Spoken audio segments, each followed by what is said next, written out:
Hello everyone, welcome to profound IAS. Profound IAS में आपका स्वागत है और मैं प्रकाश दत्त आज डीएनए प्रेजेंट करने वाला हूं और आज से मैं करीब करीब 1 साल तक डीएनए प्रेजेंट करूंगा। डीएनए का मतलब होता है डेली न्यूज़ एनालिसिस। अब इस न्यूज़ एनालिसिस में हमारा क्या क्या फोकस एरिया होगा वो भी हम लोग देख लेते हैं। अब सारे न्यूज़पेपर तो हम कवर कर नहीं सकते, ठीक है, और ना ही हम ये नेताबाजी कर सकते हैं, ना ही हम पॉलिटिक्स के बारे में डिस्कस कर सकते हैं। हमारा जो मेन पर्पस है वो है यूपीएससी ओरिएंटेड न्यूज़पेपर में क्या इंपॉर्टेंट इन्फॉर्मेशन है उसके बारे में आपको बताना, स्पेशली एडिटोरियल, वो भी नेताबाजी नहीं, पॉलिटिक्स नहीं। क्या डिस्कस करना जो यूपीएससी के सिलेबस के पर्सपेक्टिव से बहुत इंपॉर्टेंट है। अच्छा, वाई मी, क्यों हम ही क्यों ऐसा कर सकते हैं? देखिए, आप लोग भी न्यूज़पेपर पढ़ते हो, लेकिन कई बार प्रॉब्लम क्या होता है कि आप लोगों को वो न्यूज़ मिल नहीं पाता है कि कौन सा न्यूज़ इंपॉर्टेंट है। बहुत सारे न्यूज़ होते हैं, तो उनमें कौन सा न्यूज़ आपके लिए इंपॉर्टेंट है, कौन सा नहीं है, वो पार्ट आप नहीं देख पाते हो, ठीक है। तो चूंकि मेरा एक लंबा तजुर्बा रहा है, तो मैं उसके बेसिस पर आपको बहुत अच्छी तरीके से बता सकता हूँ कि कौन सा न्यूज़ बहुत इंपॉर्टेंट है, उसमें कौन कौन से पॉइंट इंपॉर्टेंट है। वो इंपॉर्टेंट पॉइंट ही मैं आपके सामने हाईलाइट करता हूँ। देखिए, मेरा जो मेन फोकस ऑफ अटेंशन होगा, जो बेस होता है, वो द हिंदू है। बात समझे, ठीक है। इंडियन एक्सप्रेस के कुछ ही आर्टिकल में डिस्कस करूंगा। जैसे आज मेरा मेन एरिया है द हिंदू का। अब इंडियन एक्सप्रेस में अगर मान लीजिए कोई ऐसा एडिटोरियल हुआ तो वो मैं डिस्कस कर सकता हूँ। ये एक्सप्लेन्ड में कुछ ऐसा आ गया जो कि द हिंदू कवर नहीं कर रहा है। जैसे टेक्स्ट एंड कंटेक्स्ट एक्सप्लेन्ड का काफ़ी सारा पार्ट कवर कर लेता है, लेकिन अगर मान लीजिए द हिंदू ने कवर नहीं किया तो मैं डेफिनेटली उसको जो है इंडियन एक्सप्रेस में देख लूँगा, ठीक है। तो ये जो वीडियो है आपको यूट्यूब पर मिल जाएगा आराम से। अगर आपके पास कोई भी डाउट मिलता है, कोई भी डाउट होता है, तो आप डेफिनेटली जो है कमेंट सेक्शन में डाल सकते हो, तो मैं उसको केटर कर दूंगा। Point number 1। पॉइंट नंबर 2, इसका पीडीएफ आपको कहाँ मिलेगा? देखिए, पीडीएफ जो है प्रोफाउंड आईएएस का ऐप है। प्रोफाउंड मतलब PROFOUND IAS। इसके नाम पे अगर गूगल प्ले स्टोर पे आप डालेंगे तो आपके सामने जो ऐप आएगा वो प्रोफाउंड आईएएस का ऐप है। उसको आप ओपन करेंगे, उसमें अपना फ़ोन नंबर दीजिए, OTP डालिए, आप तुरंत उसके अंदर एक्सेस मिल जाएगा। उसमें स्टडी मटेरियल का सेक्शन है, उसमें डीएनए का मैंने वो पीडीएफ डाल दूंगा, तो उसके लिए आपको ऐप डाउनलोड करना पड़ेगा। Point number 2। पॉइंट नंबर 3 कि इससे रिलेटेड अगर कोई इन्फॉर्मेशन चाहिए और भी चाहिए, या कुछ स्टडी रिलेटेड कोई डाउट है सर, तो अब उसे तो आप ऐप पे नहीं डाल सकते या कमेंट पे नहीं हो सकता। लंबा डाउट है आपका या आपको डायरेक्ट कॉन्टैक्ट करना है, तो प्रोफाउंड आईएएस का एक टेलीग्राम चैनल भी है, ठीक है, उसको आप ज्वाइन कर सकते हो। प्रोफाउंड आईएएस के ऐप का लिंक और प्रोफाउंड आईएएस के टेलीग्राम लिंक, ये दोनों आपको डिस्क्रिप्शन बॉक्स में मिल जाएंगे, ठीक है। तो टेलीग्राम ज्वाइन करके आप आराम से आप मुझसे जो है डायरेक्टली जो है कम्युनिकेट भी कर सकते हैं, अपने एकेडमिक डाउट्स को भी क्लियर कर सकते हैं, ठीक। इसके अलावा अब मैं इसमें कई सारे क्वेश्चंस देता हूँ, ठीक है, तो आप उसका अगर आंसर लिखते हैं तो आप डीएनए का आंसर राइटिंग का एक सेपरेट चैनल है, आप उसको भी ज्वाइन कर सकते हो। उसका लिंक भी मैं कमेंट सेक्शन में डाल दूंगा। आप आराम से उसको क्लिक करना, आप डायरेक्टली उस वहाँ पे चले जाओगे और टेलीग्राम चैनल को आप ज्वाइन कर पाओगे, ठीक है। ये तीन चार बातें हैं जो बहुत इंपॉर्टेंट है।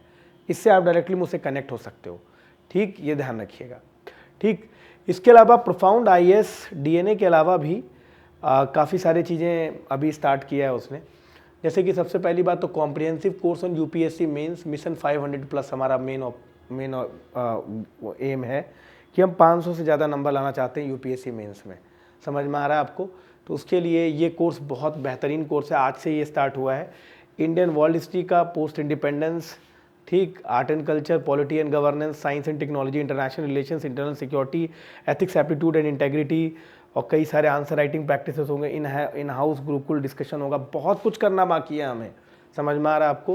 ये सारी चीज़ें डिस्कस होना है। आज जो मैंने शुरू किया है वो है एथिक्स, एप्टीट्यूड और इंटेग्रिटी, ठीक है। तो आप डायरेक्टली अगर ऐप पर जाएंगे तो आपको ये कोर्स मिल जाएगा, आप उसे परचेज़ कर सकते हैं आराम से। ये कोर्स को आप जो है आराम से अवेल कर सकते हैं और आराम से इसमें क्लासेस देख सकते हैं। ऑनलाइन ऑफलाइन दोनों मोड अवेलेबल है आपके पास। इसके अलावा यूपीएससी ज्योग्राफी ऑप्शनल में अगर आपको 300+ लाना है तो आपके लिए ये प्लेटफॉर्म दी बेस्ट है। समझ में आ गया आपको? मैं खुद 300+ लाया हूँ, इसलिए मैं आपको बता सकता हूँ।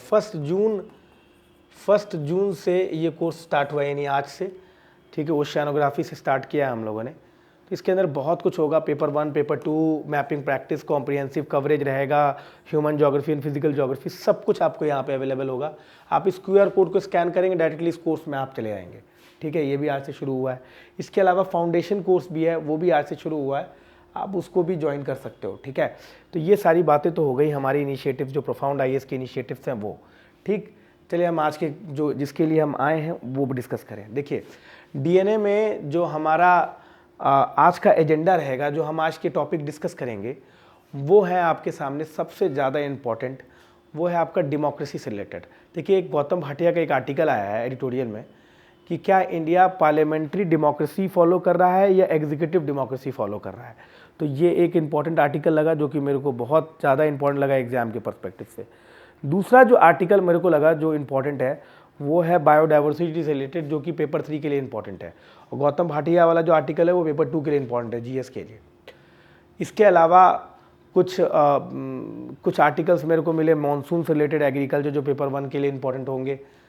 इसके अलावा छोटे मोटे पेटी आर्टिकल्स हैं GDP को लेकर, उसका फोरकास्ट, जो 4th क्वार्टर है उसका रिपोर्ट आया है कि GDP जो है थोड़ा बढ़ा है। तो इन सब से रिलेटेड आर्टिकल्स हैं, तो इनको हम लोग कॉम्प्रिहेंसिवली डिस्कस करेंगे और हर रोज़ डिस्कस करेंगे। ये आपको करीब करीब 11 बजे के करीब ये आर्टिकल आपको जो है मिल जाया करेगा, 11 साढ़े 11 बजे सुबह में ही। तो आप उसको आराम से देख सकते हैं। देखिए, मेरा जो DNA रहता है या डेली न्यूज़ एनालिसिस होता है, वो ज़्यादातर एडिटोरियल बेस्ड रहता है। तो अगर एडिटोरियल पर आपको पकड़ बनाए रखनी है तो इससे बेहतरीन DNA आपको और कहीं नहीं मिलेगा। एक और बात मैं आपको बता दूं कि अगर आप DNA देखेंगे तो प्रीलिम्स तो आपका क्लियर हो ही जाएगा, प्रीलिम्स में जितने भी करंट अफेयर की चीज़ें होंगी वो क्लियर हो जाएगा। मेंस आंसर राइटिंग में आपके पास इनफ ऑर्डर पॉइंट रहेगा और इससे आपका तय है कि 500 प्लस आप मेंस में ला सको, आपको असिस्ट करेगा ये लाने में। ठीक है, केवल इसी से नहीं होगा, लेकिन हाँ ये ज़रूर है कि ये एक माइलस्टोन आपके UPSC प्रिपरेशन में प्रूफ होता है। अगर आप रेगुलर व्यूअर हो तो आपको बहुत मदद मिलेगा। आपकी जानकारी के लिए बता दूं कि ये फ्री ऑफ कॉस्ट यूट्यूब पे अवेलेबल है, तो आप इसको आराम से अवेल कर सकते हैं। एक और बात, जब भी आप मेरी क्लासेस देखें तो अपने साथ एक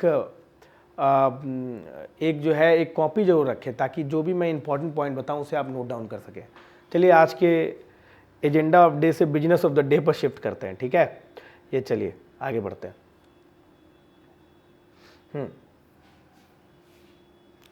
देखिए, द पार्लियामेंट्री डेमोक्रेसी और एग्जीक्यूटिव डेमोक्रेसी, अब ये एक आर्टिकल आया गौतम भाटिया जी का। ठीक है, ये दिल्ली बेस्ड लॉयर है, उनका ये आर्टिकल है। अब ये आर्टिकल क्या कह रहा है, समझो बात के और मुद्दे को समझोगे तो समझ में आ जाएगा तो आपको। ठीक है, ये आर्टिकल कहता ये है कि जैसे इंडिया ने, ये आर्टिकल की शुरुआत ऐसे हुई कि देखिए इंडिया ने भाई सेंट्रल विस्ता विजेट बनाया, नया पार्लियामेंट बनाया, 888 सीट की कैपेसिटी है। ऐसा अप्रीहेंशन लगाया जा रहा है कि 2026 के जो डेट, कट ऑफ डेट है, जो फ्रीजिंग डेट है, कि 2026 के बाद स्टेट्स के जो लोकसभा की सीट्स वो बढ़ाए जा सकते हैं। ठीक है, उसके आसार नज़र आ रहे हैं। तो पार्लियामेंट की सीट्स बढ़ाए गए हैं, नया पार्लियामेंट आया है, सोंगोल दिया गया, खुद prime minister, honourable prime minister ने उसका उद्घाटन किया। एक इसको लेकर भी कंट्रोवर्सी थी कि प्रेसिडेंट को आना चाहिए था, लेकिन प्राइम मिनिस्टर खुद आ गए। खैर, हमें इन कंट्रोवर्सीज में नहीं पड़ना। हमारे लिए मैंने कि न्यू पार्लियामेंट आया है, तो क्या इंडिया में पार्लियामेंट्री डेमोक्रेसी है। अब गौतम भाटिया जी ने 4 पॉइंट उठाए हैं। गौतम भाटिया जी कह रहे हैं क्या कि 4 प्रकार, किसी भी पार्लियामेंट्री डेमोक्रेसी में 4 चीज़ें होती हैं। ध्यान सुनिएगा सर, किसी भी पार्लियामेंट्री डेमोक्रेसी में 4 चीज़ें होती हैं। गौतम भाटिया जी ने इसी चीज़ को उठाया है, मैं आपको दिखाता हूँ क्या उठाया इन्होंने बोला है 4 बातें किसी भी पार्लियामेंट्री डेमोक्रेसी में होती है। पहली बात जो इन्होंने कहा है वो ये कहा है कि एग्जीक्यूटिव जो होता है वो पार्लियामेंट में अपनी मेजॉरिटी रखता है। आप देखिएगा, पार्लियामेंट में या फिर लोकसभा में किसी भी एग्जीक्यूटिव की मेजॉरिटी होनी चाहिए। मतलब एग्जीक्यूटिव वही बनेगा जिसकी पार्लियामेंट में या लोकसभा में मेजॉरिटी रहती है। कोई नॉन मेजॉरिटी वाला थोड़ी ना पार्टी बना लेगा, थोड़ी ना सरकार बना लेगा। तो जिसकी मेजॉरिटी है वही बना पाएगा अपनी सरकार। ठीक है, तो ये पहला ट्रेट माना जाता है कि executive must command a majority in parliament. अब चूंकि जिसकी मेजॉरिटी है वही सरकार बनाएगा, वही एग्जीक्यूटिव बनेगा, तो सरकार के पास ये बाउंड रहता है कि उनके जितने भी MPs हैं वो उनकी बात भी सुने। तो जितने एमपीज हैं वो सरकार के अगेंस्ट डिसेंट भी क्रिएट कर सकते हैं। तो एक हेल्दी पार्लियामेंट्री डेमोक्रेसी में इंट्रा पार्टी डिसेंट होता है, पॉइंट नंबर 1। दूसरी बात गौतम भाटिया जी ने बोला है कि जो सबसे इंपॉर्टेंट बात है, सेकंड बात, वो ये बोलते हैं कि जो अपोजिशन पार्टी जो होता है इटसेल्फ, उसके पास राइट होना चाहिए पार्लियामेंट में कि वो अपनी बात रख सके और वो चेक्स एंड बैलेंसेस क्रिएट कर सके। अगर वो चेक्स एंड बैलेंसेस क्रिएट नहीं होगा तो एग्जीक्यूटिव अपनी मनमानी चीजें चलवाएगा। ये दूसरी बात इन्होंने कही। तीसरी बात इन्होंने ये कहा कि पार्लियामेंट्री डेमोक्रेसी में स्पीकर जो होता है वो एक न्यूट्रल आदमी होना चाहिए। समझ में आ रहा है? जैसे ही वो स्पीकर अपॉइंट हुआ उसे अपनी पार्टी से तुरंत के तुरंत वहां पर जो है त्याग पत्र दे देना चाहिए, रिजाइन कर देना चाहिए। ठीक, तो ये थर्ड बात, ताकि न्यूट्रलिटी मेंटेन रहे। तीसरी बात ये हो गई। और चौथी बात उन्होंने कहा कि जो पार्लियामेंट्री डेमोक्रेसी होता है ज्यादातर वो जो होता है बाई कैमरल होता है, उसमें अपर हाउस और लोअर हाउस दोनों होते हैं। अपर हाउस हमेशा लोअर हाउस पे चेक रखता है, लोअर हाउस जिसमें मेजॉरिटी पार्टी क्या है, मेजॉरिटी पार्टी की सरकार है। ठीक, तो ये 4 बातें पार्लियामेंट्री डेमोक्रेसी के बैकबोन हैं। ठीक है, जहां पर ये 4 बातें हैं वहां पर आप ये कह सकते हैं कि पार्लियामेंट्री डेमोक्रेसी है। अब गौतम भाटिया जी यहां से थोड़ा सा अलग हटते हैं। अब वो यहां पर ये बोलते हैं कि हमारे इंडिया में जिसको पार्लियामेंट्री डेमोक्रेसी की तरह कहा गया है वो एग्जैक्टली पार्लियामेंट्री डेमोक्रेसी है नहीं, वो एग्जीक्यूटिव डेमोक्रेसी है। वहां पर एग्जीक्यूटिव का डोमिनेंस है, यानी कि सरकार के डोमिनेंस चलता है। उन्होंने इसके लिए कॉन्स्टिट्यूशन को ही जो है दोषी ठहराया है। वो ये कह रहे हैं कि कॉन्स्टिट्यूशन इसके लिए बहुत हद तक जिम्मेदार है। कॉन्स्टिट्यूशन का प्रोविजन ही ऐसा बना हुआ है कि इंडिया में कभी पार्लियामेंट्री डेमोक्रेसी नहीं हो सकता, वहां पे हमेशा एग्जीक्यूटिव डेमोक्रेसी हो सकता है। उसके लिए उन्होंने फिर अगेन 4 बातें कही। कहा कि देखो उन्होंने कहा कि मैंने 4 बातें बताया, देखिए चारों बातें इंडिया में कैसे नलीफाई होता है। पहले बोला इन्होंने क्या, देखिए इन्होंने इन चीज़ों के लिए डाइल्यूशन और इरोजन जो बोल रहे हैं वो, उन्होंने पहली बात क्या कही, मैंने कहा कि पार्लियामेंट्री डेमोक्रेसी में सबसे इंपॉर्टेंट क्या होता है, मेजॉरिटी पार्टी रूल होता है। इसकी वजह से इंट्रा पार्टी डिसेंट होता है। इन्होंने कहा इंडिया में इंट्रा पार्टी डिसेंट कैसे होगा, एक ही पार्टी के एमपीज कैसे डिसेंट शो करेंगे जब इंडिया में 10 शेड्यूल एंटी डिफेक्शन है। जैसे ही एक सिंगल पार्टी जो कि पावर में है, रूलिंग पार्टी जो पावर में है, अगर उसका एक भी एमपी अगर डिसेंट क्रिएट करता है, हो सकता है उसका डिफेक्शन हो जाए। इंपॉर्टेंट लेजिस्लेशन पे उसे वही कर्म करना है जो पार्टी बोलती है। समझ में आ रहा है कि नहीं? तो यहां पर एंटी डिफेक्शन होने की वजह से इंट्रा पार्टी डेमोक्रेसी नहीं है, पहली चीज ही नहीं है। दूसरी चीज क्या क्या बताते हैं कि भाई ऑपोजिशन इटसेल्फ जो है उनको सर्टेन राइट दिए गए, उनके पास सर्टेन राइट्स है ताकि वो चेक्स एंड बैलेंसेस क्रिएट कर सके। इन्होंने ये बात बोला। इन्होंने बोला क्या कि भाई हमारे यहाँ जो है ऐसा नहीं है। आप देखिए कि काफी सालों से सर जी हमारा लीडर ऑफ अपोजिशन ही नहीं है। आप बात समझ रहे हो? बोलने की बात तो छोड़िए, अच्छा कोलिजन गवर्नमेंट होता है तो फिर भी अपोजिशन पार्टी बोल लेती है कि कोई ना कोई छोटी मोटी पार्टी मिल जाए, हो सकता है सरकार गिर जाए। लेकिन अगर एब्सोल्यूट मेजॉरिटी अगर किसी पॉलिटिकल पार्टी की है तो वहां बोलना बहुत मुश्किल है। तो अगेन ये भी एक प्रॉब्लमेटिक एस्पेक्ट है। तीसरा बोल रहे हैं क्या कि हमारे यहाँ ये प्रोविजन ही नहीं है कि स्पीकर जो है वो अपना पार्टी से रिजाइन करे। ऐसा नहीं है हमारे यहाँ कि पार्टी से रिजाइन करके स्पीकर बनेगा। अगर स्पीकर बन गया तो वो in general political neutrality maintain करता है, पर ऐसा कहीं पर लिखा नहीं है कि तुम पार्टी छोड़ दोगे। समझ रहे हो बातों की नहीं? तो ये थर्ड, स्पीकर की जो है, स्पीकर न्यूट्रल भी नहीं है। इसके बारे में आपको इससे ज़्यादा क्लियर होता है कि हमेशा स्पीकर जो होते हैं वो पार्टी लाइन टो करते रहते हैं। आपने गौर किया होगा आधार बिल जो पास हुआ तो वो मनी बिल की तरह पास हुआ था। ठीक है, वो एक इंपॉर्टेंट लेजिस्लेशन था, उसे मनी बिल की तरह पास नहीं होना चाहिए था, पर फिर भी स्पीकर जिसके पास ये पावर है कि किसी भी बिल को मनी बिल कर सकता है, उसने आधार बिल को मनी बिल कहकर राज्यसभा को सरकमवेंट किया, क्योंकि राज्यसभा का मनी बिल के केस में बहुत कम पावर है। समझ में आ रहा है? लोकसभा के पास ही पावर है।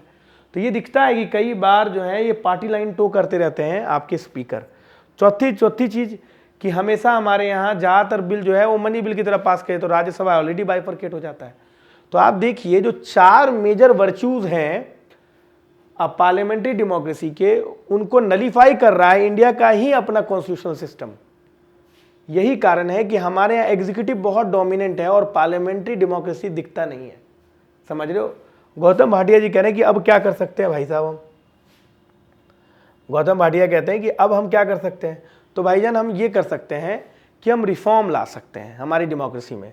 ठीक है, अगर हमें कुछ करना है तो हमें रिफॉर्म लाना पड़ेगा, हमें कोशिश करनी पड़ेगी कि स्पीकर न्यूट्रलिटी मेंटेन करे, अपोजिशन स्ट्रांग हो, वो चेक्स एंड बैलेंसेस क्रिएट करके रखे।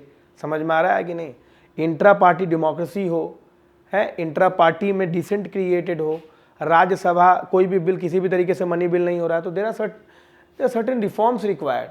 हम ये नहीं कह रहे कि हमारे यहाँ है ही नहीं पार्लियामेंट्री डेमोक्रेसी, लेकिन अगर पार्लियामेंट्री डेमोक्रेसी और एग्जीक्यूटिव डेमोक्रेसी दो पोल मान लिए जाएं तो हम कहीं ना कहीं मोर टिल्टेड टुवर्ड्स जो है एग्जीक्यूटिव डेमोक्रेसी की तरफ है। That is not very good.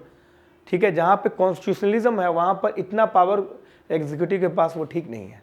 समझ में आ रहा है? ये आर्टिकल यही कहने की कोशिश कर रहा है। ये आर्टिकल बहुत बेहतरीन आर्टिकल है पेपर 2 के पर्सपेक्टिव से। समझ में आ रहा है आपको कि नहीं, है ना? तो what are the point to be noted in this article? What are the point to be noted? Point to be noted, सबसे पहली बात, इंट्रा पार्टी डेमोक्रेसी होनी चाहिए। इंट्रा पार्टी का मतलब पार्टी के अंदर डेमोक्रेसी होना चाहिए। समझ रहे हो बातों की नहीं? वहां पर डिसेंट होना चाहिए। देखो इन्होंने बोला है ना यहाँ पर आपके गौतम भाटिया जी ने कि यहाँ पर सबसे पहली बात क्या होना चाहिए कि इंट्रा पार्टी जो है डिसेंट होना चाहिए। वही चीज है कि यहाँ पर डिसेंट होना चाहिए। For that we need reform in the anti defection law. तो उसमें हमें 10th शेड्यूल में कुछ रिफॉर्म लाने की जरूरत है ना? शेड्यूल में कुछ रिफॉर्म लाने की जरूरत है। दूसरी चीज जो आपके सामने बहुत इंपॉर्टेंट है कि we need to have a strong opposition. Opposition बहुत स्ट्रॉन्ग होना चाहिए ताकि वो जो है वो एक चेक्स एंड बैलेंस बनाए रखे। अपोजिशन स्ट्रांग होने का मतलब ये नहीं है कि आप जो है फंक्शन ही ना करने दें डेमोक्रेसी को, ये चीज़ ठीक नहीं है। अपोजिशन स्ट्रांग होने का बस मतलब यही है कि आपका जो checks and balances maintain, question करिए आप, पार्लियामेंट को फंक्शन देखिए डिसेंसी का मतलब, डिसेंट का मतलब ये नहीं होता है कि आप काम फंक्शन ही ना करने दें। इस चीज़ में अंतर समझिए आप। डिसेंट का मतलब ये होता है कि आप जो है फंक्शन होने दीजिए, आप डेलिबरेट करिए, डिसेंट शो करिए, चीज़ों को अपने वोट के थ्रू अपोज करिए। पर इसका मतलब ये नहीं कि जूता चप्पल मारना शुरू कर दिए। थर्ड है आपका क्या? Speaker has to be neutral होना चाहिए। उसके लिए सेकेंड ARC ने भी कहा है ना, उसके लिए इनको क्या होना चाहिए? तुरंत एक साइन वाइन कराना चाहिए लेटर, और बोलना चाहिए कि भाई आप एक बार अगर इस पार्टी के थ्रू बन गए MP और आपने स्पीकर बन गए तो आपको फ्यूचर में कभी भी जो उस पार्टी से आप इलेक्शन नहीं लड़ सकते। ऐसा कुछ बना देना चाहिए। समझ रहे हो बातों की नहीं? चौथा क्या है आपके सामने? भाई राज्यसभा को मोर पावर होना चाहिए। It is a revising chamber, तो वो रिवाइजिंग ही होना चाहिए। समझ रहे हो बातों को? तो क्वेश्चन क्या पूछ सकते हैं आपसे एग्जाम में? क्वेश्चन पूछा जा सकता है कि it is rightly said that Indian democracy is more executive dominant than political dominant, then executive dominant, then parliamentary based। ठीक है, critically examine।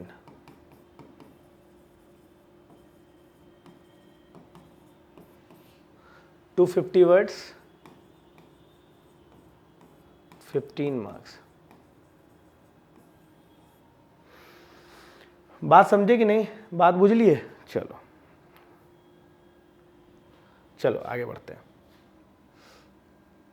अब अगला आर्टिकल है हमारे सामने, biodiversity is us and we are biodiversity. इसमें बोला है क्या भाई, देखो we are part of biodiversity. ठीक, तो ऐसा नहीं है कि बायोडाइवर्सिटी कंजर्वेशन से हमें हटाया जा सकता है। We are part of biodiversity, और जब भी हम बायोडाइवर्सिटी कंजर्वेशन की बात कर रहे हैं तो हमें उसका पार्ट ही बनाना चाहिए। Point number 1। पॉइंट नंबर 2, इस आर्टिकल की शुरुआत कैसे इन्होंने किया। इन्होंने कहा है कि भाई ये देख ऐसा है कि देखिए इन्होंने शुरुआत कैसे किया है। इन्होंने क्या शुरुआत किया है कि भाई देखो ऐसा है, इंटरनेशनल बायोडाइवर्सिटी डे 22 मई को मनाया गया है। ठीक, यानी कि अभी कुछ 6-7 दिन पहले मनाया गया। अब उन्होंने क्या बोला कि इंटरनेशनल बायोडाइवर्सिटी डे में आपको बहुत ज़रूरी है कि बायोडाइवर्सिटी का मतलब समझना। बायोडाइवर्सिटी का मतलब होता है डिफरेंट लाइफ फॉर्म्स। आपके आसपास जो लाइफ फॉर्म दिखाई दे रहे हैं, इंसान भी बायोडाइवर्सिटी का ही पार्ट है। लंगूर, ओरांगुटान, स्क्विरल, पोलर बियर, ये जितने भी दिखाई दे रहे हैं सब बायोडाइवर्सिटी के पार्ट है। Biodiversity is the most important. Biodiversity इसलिए इंपॉर्टेंट नहीं है क्योंकि डिफरेंट लाइफ फॉर्म्स हो, हमारे ट्रॉफिक लेवल स्टेबल रहे, फूड चेन स्टेबल है, उसके लिए भी बायोडाइवर्सिटी बहुत इंपॉर्टेंट है। अब देखो ये क्या बोलते हैं, ज़रा ध्यान से सुनना। अब ये क्या बोलती है कि biodiversity is the most important, no doubt about this. ठीक है, बायोडाइवर्सिटी का इन जनरल बहुत इंपॉर्टेंस है। ठीक, बायोडाइवर्सिटी हमें क्लाइमेट चेंज में भी मदद करता है, लेकिन क्लाइमेट चेंज से लड़ने में भी हमारी मदद करता है। डिफरेंट टाइप के आप ट्रीज देख लें, वो हमारी मदद करते हैं। अब आप जरा और गौर करिएगा कि कार्बन सिक्वेस्ट्रेशन के अलावा भी बहुत सारे बेनिफिट्स हैं बायोडाइवर्सिटी के, जैसे कि फूड प्रोवाइड करता है बायोडाइवर्सिटी। डिफरेंट क्रॉप्स हमें फूड प्रोवाइड करते हैं, डिफरेंट ट्रीज हमें फूड, हम लीची खा रहे हैं अभी, हम आम खा रहे हैं अभी, समझ रहे हो बात को, बायोडाइवर्सिटी का ही पार्ट है। हमें शेल्टर मिलता है, mangroves is the shelter for many species, coral leaf is the shelter for many species. Medicine मिलता है हमें, अरे भाई आप चाहे अलगी ले लें, चाहे आप डिफरेंट कोरल्स ले लें, आप डिफरेंट प्लांट्स ले लें, एरोमेटिक प्लांट्स ले लें, हमें मेडिसिन प्रोवाइड करता है। मेंटल हेल्थ के लिए हमारे लिए बहुत इंपॉर्टेंट है। रिक्रिएशन, स्पिरिचुअल इनरिचमेंट, आप कुछ भी कह लो, बायोडाइवर्सिटी के लिए बहुत सिग्निफिकेंस है। ठीक, तो बायोडाइवर्सिटी तो भैया बहुत इंपॉर्टेंट स्पीसीज है, ये तो हमने कर लिया। अब इनके कंजर्वेशन के लिए हमें क्या करना चाहिए, कह रहे हैं क्या कि नेचर बेस्ड सोल्यूशन आप अपनाइए। आप बात समझिए, है ना, ये बात। अब नेचर बेस्ड अगर सोल्यूशन करेंगे ना तो ही काम होंगे। देखिए क्या लिखा हुआ है, it is biodiversity that will restore our degraded land and polluted rivers and oceans and sustain our agriculture in the face of climate change. तो ये क्लाइमेट चेंज आप देख रहे हैं, हमारी बायोडाइवर्सिटी ही मदद कर सकता है हमारी, ठीक है, हर तरीके से। तो ये एक बायोडाइवर्सिटी का सिग्निफिकेंस हो गया। ठीक, अब इन्होंने आपके सामने क्या कहा कि हम लोग जो हैं बायोडाइवर्सिटी को कंजर्व करने में उतने सक्सेसफुल नहीं रह पाए हैं अभी तक। देखिए क्या लिखा हुआ है, globally as well as India we have failed to adequately conserve and manage our precious irreplaceable natural heritage. और बायोडाइवर्सिटी को हम लोग कंजर्व करने में सहमत नहीं रह पाए हैं। तो उसके लिए हमें क्या करने की जरूरत है, तो इनका क्या अप्रोच है मैं आपको सीधे से बताता हूं। ये क्या कह रहे हैं कि बायोडाइवर्सिटी को आपको संकीर्ण या नैरो नहीं लेना है। जब भी बायोडाइवर्सिटी की बात आती है तो हम लोग कहते हैं कि फॉरेस्ट कंजर्वेशन करिए। Forest is a very narrow word. When we use the term forest, इसका मतलब होता है कि हम लैंड की बायोडाइवर्सिटी को कंजर्व करने की बात कर रहे हैं या लैंड इकोसिस्टम को कंजर्व करने की बात कर रहे हैं। पर there are multiple ecosystem, forest ही नहीं आपको करना है, there are multiple ecosystem that has to be conserve. तभी हम बायोडाइवर्सिटी को भी कंजर्व कर पाएंगे। जैसे वाटर बॉडीज हैं, रिवर्स हैं, डेल्टाज हैं, ओशियंस हैं, इन सब को करना है। ग्रासलैंड है, सवाना है, अल्पाइन पैस्चर है, डेजर्ट है।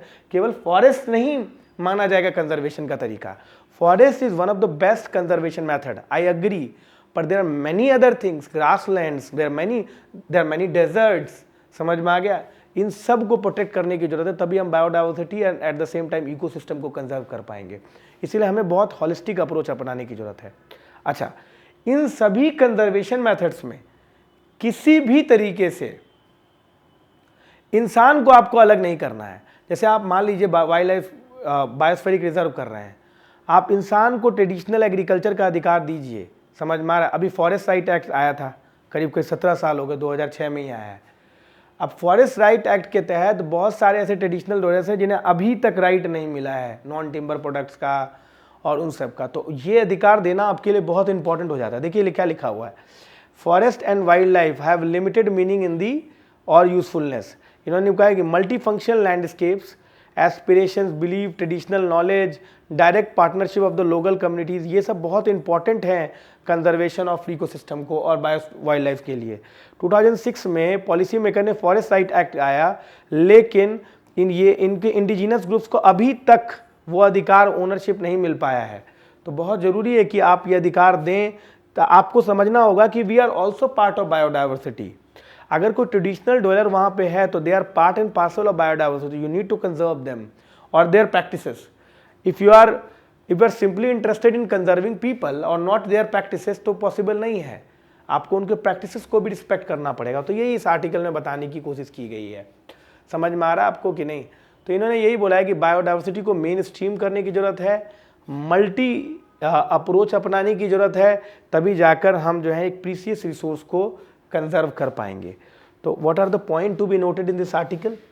देखो पॉइंट टू बी नोटेड क्या है।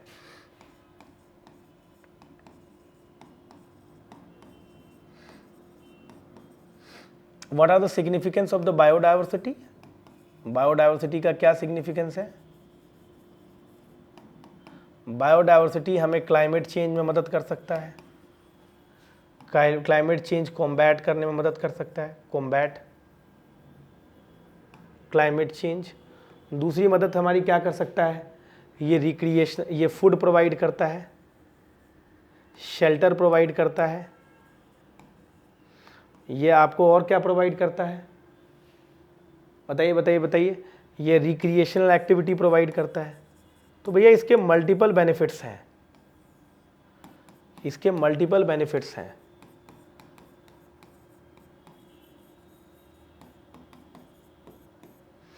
और पीसीएस के लिए एक और इम्पॉर्टेंट फैक्ट है इसमें कि 22 मई को इंटरनेशनल बायोडाइवर्सिटी डे मनाया जाता है। ये पीसीएस के लिए इम्पोर्टेंट हो जाता है।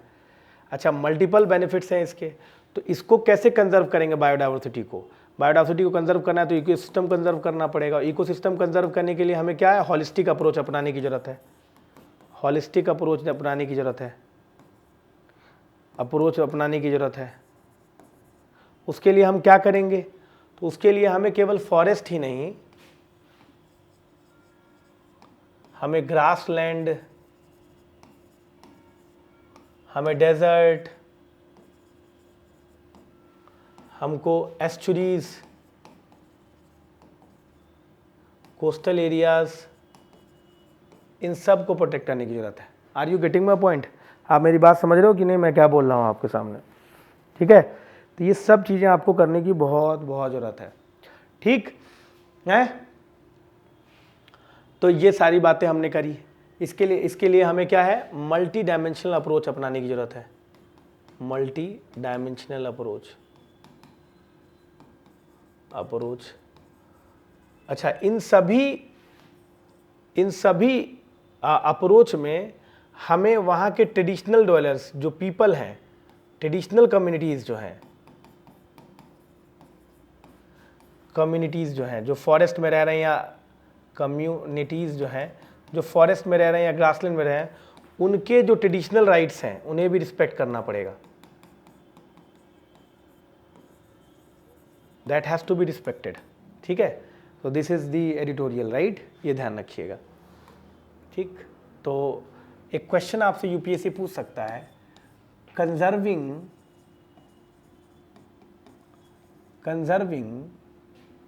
Biodiversity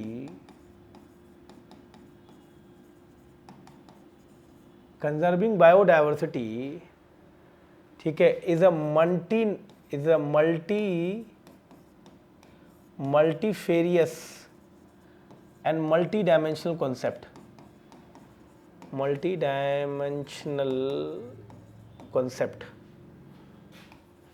concept analyze 250 words 15 marks. बात समझे? चलो आगे आओ, आगे आते हैं।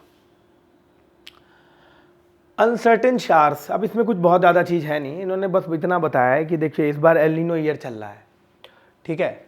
तो ये बस यही बताना चाह रहे हैं कि ऐसा लोग कह रहे हैं कि मतलब क्या होता है, एक टारगेट होता है कि मान लो कि पिछले 10 सालों में या 50 सालों में 50 ईयर्स में एवरेज रेनफॉल कितना है, तो वो माना जाता है कि 87 सेंटीमीटर है इंडिया का पिछले 50 सालों में। उसमें माना जाता है कि अगर 96% से कम बरसात हो जाए, मान लो 83-84 सेंटीमीटर बरसात हो जाए, तो हम कहेंगे कि भाई यहाँ पे बिलो एवरेज रेनफॉल हुआ है। 87 से ज़्यादा हो गया तो अबव एवरेज हो गया। तो वही बताने की कोशिश करें कि एल नीनो के होने के बावजूद ऐसा लग रहा है कि अबव एवरेज रेनफॉल हो जाए। तो ये जो भी आपको लग रहा है ना, ये किसानों को बताइए ताकि उस हिसाब से वो अपने एग्रीकल्चर प्रैक्टिसेस को परफॉर्म करें। यही ये बताने की कोशिश कर रहे हैं। ये कहते हैं क्या कि एक दो बात टेक्निकलिटीज़ हैं जो कि इन्होंने बोला है, कहा है कि एल नीनो एक फेनोमेना है जिसमें ऐसा देखा जाता है कि जो पैसिफिक ओशियन है उसमें जो पेरुवियन कोस्ट है उसमें नॉर्मली जो है वार्म वाटर की करंट फ्लो करने लग जाते हैं। इससे क्या होता है कि एडवर्स इंपैक्ट होता है रेनफॉल पर, इंडिया के मानसून पर, उससे बरसात कम होने लग जाती है इंडिया के मानसून पर। ये नॉर्मल देखने को मिला है एल नीनो में। इंडिया में मानसून की इंटेंसिटी कम हो जाती है। अच्छा, इसी के साथ दूसरा एक और फेनोमेना है जिसको कहते हैं Indian ocean dipole. Indian ocean dipole, अच्छा ये एक डिफरेंट फेनोमेना है। इसमें क्या होता है कि ये temperature difference west and east में है। इंडियन ओशन के वेस्ट और ईस्ट में टेम्परेचर डिफरेंस के हिसाब से इंडियन ओशन डाइपोल बनाया जाता है। It can be positive, it can be negative. अगर आपको बहुत डिटेल में जाना है तो आप 100 डेज कोर्स मेरा देख लीजिएगा ज्योग्राफी में, मैंने उसमें बहुत डिटेल में बताया इंडियन ओशन डाइपोल के बारे में। अगर एल नीनो ईयर भी है लेकिन अगर इंडियन ओशियन डाइपोल पॉजिटिव है तो रेनफॉल पॉजिटिव में हो सकता है, अच्छा रेनफॉल हो सकता है। तो केवल एल नीनो कह देना रेनफॉल की डेफिशिएंसी नहीं शो करता है। उस पर अगर इंडियन ओशियन डाइपोल भी निगेटिव हो जाए तो बरसात कम होगी, अदरवाइज बरसात नहीं कम होगी। अच्छा, ये ज़्यादा मुद्दा इसलिए इस बार गर्म पकड़ा है क्योंकि थोड़ा सा केरला में जो है ना वो रेनफॉल लेट आया है, इस लेकर ये मुद्दा थोड़ा सा सामने आया है, ठीक है। और आपको पता है इंडिया में रेनफेड एग्रीकल्चर है ना, ज़्यादातर मेजॉरिटी ऑफ द लैंड जो है वो हमारे मानसून पे डिपेंडेंट है, इसलिए भी ये न्यूज़ बहुत इंपॉर्टेंट है। अभी क्या है, ये 3 एडिटोरियल थे जो बहुत इंपॉर्टेंट थे, ठीक। इसके अलावा क्या है, जीडीपी एक्सपेंडेड 6.1% इन 2022-23 लास्ट क्वार्टर। ये पिछले लास्ट क्वार्टर का है। क्वार्टर मतलब होता है तिमाही, यानी कि 3 चौके 12 होता है, तो एक तिमाही को एक क्वार्टर कहा जाता है।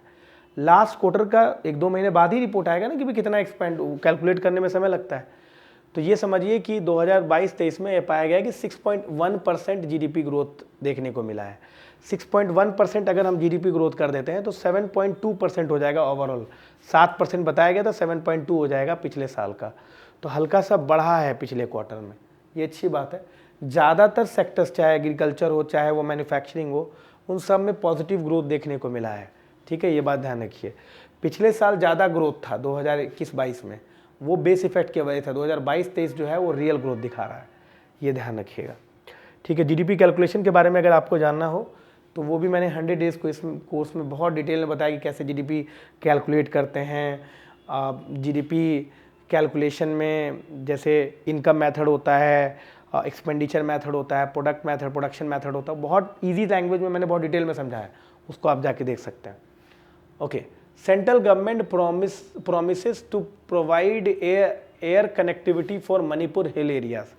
देखिए, ऐसा काफ़ी लोग मणिपुरी लोग कह रहे हैं भैया एयर कनेक्टिविटी ना करिए, ऐसा हो जाएगा वैसा हो जाएगा, लेकिन नॉर्थ ईस्ट एरिया का एयर कनेक्टिविटी होना बहुत ज़रूरी है, बहुत ज़्यादा ज़रूरी है, समझ में आ रहा है, ये बात ध्यान रखिएगा।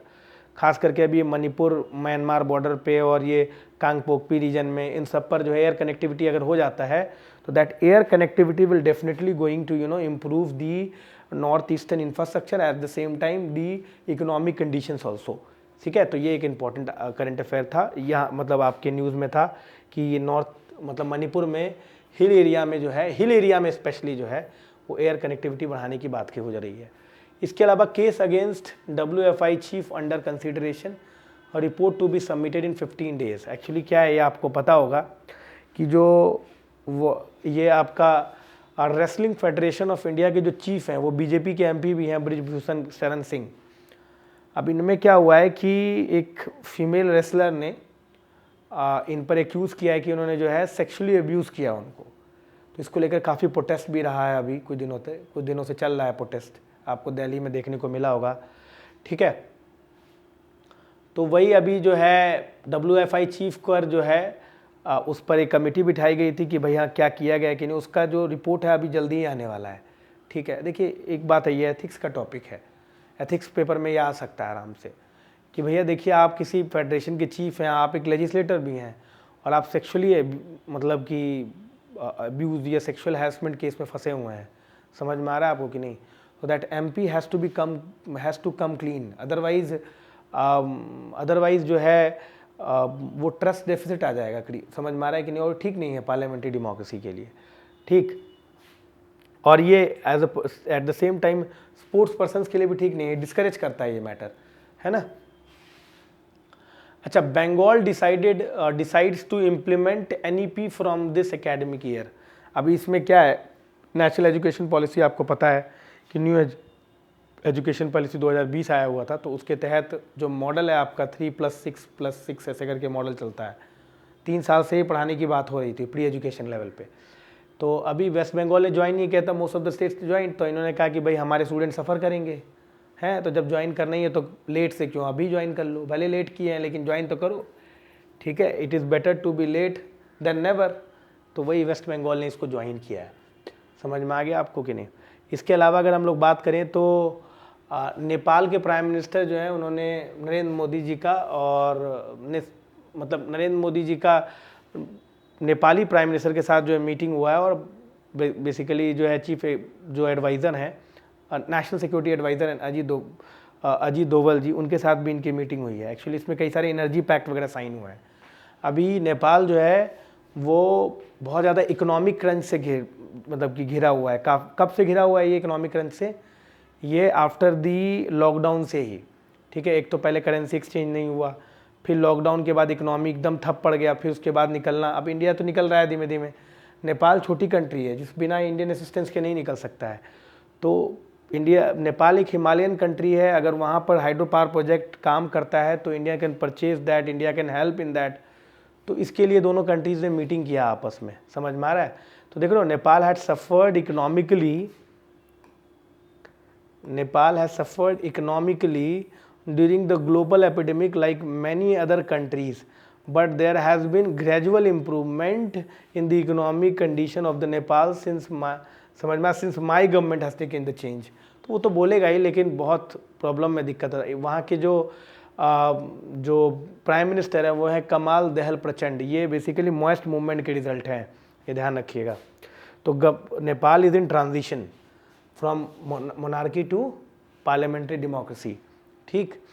इसके बाद एक और बहुत इंपॉर्टेंट चीज़ आया कि OTT प्लेटफॉर्म को अब मैंडेटरी कर दिया है कि एंटी टोबैको वार्निंग देना होगा। जैसे आपने देखा होगा कि OTT प्लेटफॉर्म पर सिगरेट पीते हैं, कोई वेब सीरीज़ चल रहा होता है या कोई मूवी चल रहा होता है, तो उस पर कोई नीचे वार्निंग नहीं आता। अब ये है कि आपको नीचे होगा कि smoking cigarette is injurious to health, drinking alcohol is injurious to health, वहाँ लिख कर नीचे आएगा, समझ रहे हो बात को, ये मैंडेटरी कर दिया गया। अच्छा, ये किसके तहत किया गया है, ये आपके प्रीलिम्स का पार्ट बन जाता है। इसको किया गया cigarette and other tobacco product act, जिसको कोटपा एक्ट कहते हैं, 2004 का एक्ट है। इसमें यूनियन हेल्थ मिनिस्ट्री ने ये नोटिफिकेशन जारी किया कि भैया अब OTT प्लेटफॉर्म को ये दिखाना होगा, अगर नहीं दिखाएंगे तो उस पर इन्फ्रिंजमेंट का आरोप लगेगा और इस तरीके से उनके चैनल को बंद भी किया जा सकता है। नॉर्थ कोरिया ने जो स्पाई सैटेलाइट लॉन्च कर दिया वो फेल भी हो गया, समझ रहे हो बात होगी नहीं। तो वही आसपास की कंट्री थोड़ी सी अवेयर हो गई कि भाई स्पाई सैटेलाइट भेज रहा है, वो फेल भी हो गया, नीचे भी गिर भी गया। तो नॉर्थ कोरिया से क्या ही हो सकता है। तो खैर ये बहुत ज़्यादा मुझे उतना इम्पोर्टेंट नहीं लग रहा है एग्ज़ाम के पर्सपेक्टिव से, ठीक है। तो ये ध्यान रखिएगा। तो this is all for today. कोई भी डाउट हो तो आप कमेंट सेक्शन में डालिए, किसी भी तरह का डाउट, समझ में आ गया आपको। और प्रोफाउंड IAS का ऐप जो डाउनलोड कर लिए, प्रोफाउंड IAS का टेलीग्राम चैनल जरूर ज्वाइन कर लीजिए। आपसे कोई भी प्रॉब्लम होता है आप डायरेक्टली मुझसे बात कर सकते हैं, ठीक है। इसके अलावा जो बातें हैं कि आप चैनल को सब्सक्राइब जरूर करें। सर चैनल आप जरूर सब्सक्राइब करेंगे, अभी हमारा 1000 सब्सक्राइबर होने वाला है पूरा, तो अगर आप लोग सब्सक्राइब करेंगे तो वो ज़रूर हो जाएगा, ठीक है। इसके अलावा आपका प्यार मिलता रहे, हम ये कंटिन्यू रखेंगे। इस पर किसी भी तरह का कोई भी मॉनेटरी कॉस्ट, या बाद में ऐसा नहीं है कि अभी स्टार्ट किए हैं तो बाद में जाकर हम इस पर जो है इसको पेड कर दें, ऐसा कुछ भी इंटेंशन नहीं है। ये फ्री ऑफ कॉस्ट आपके लिए अवेलेबल है। अपने दोस्तों तक ज़रूर फैलाएं इस चीज़ के बारे में। हम इसे और कॉम्प्रिहेंसिव करेंगे। आज तो हमारा फर्स्ट डे था, हम इसे और डिटेल में लेके जाएंगे, ठीक है। तो thank you all of you, thank you.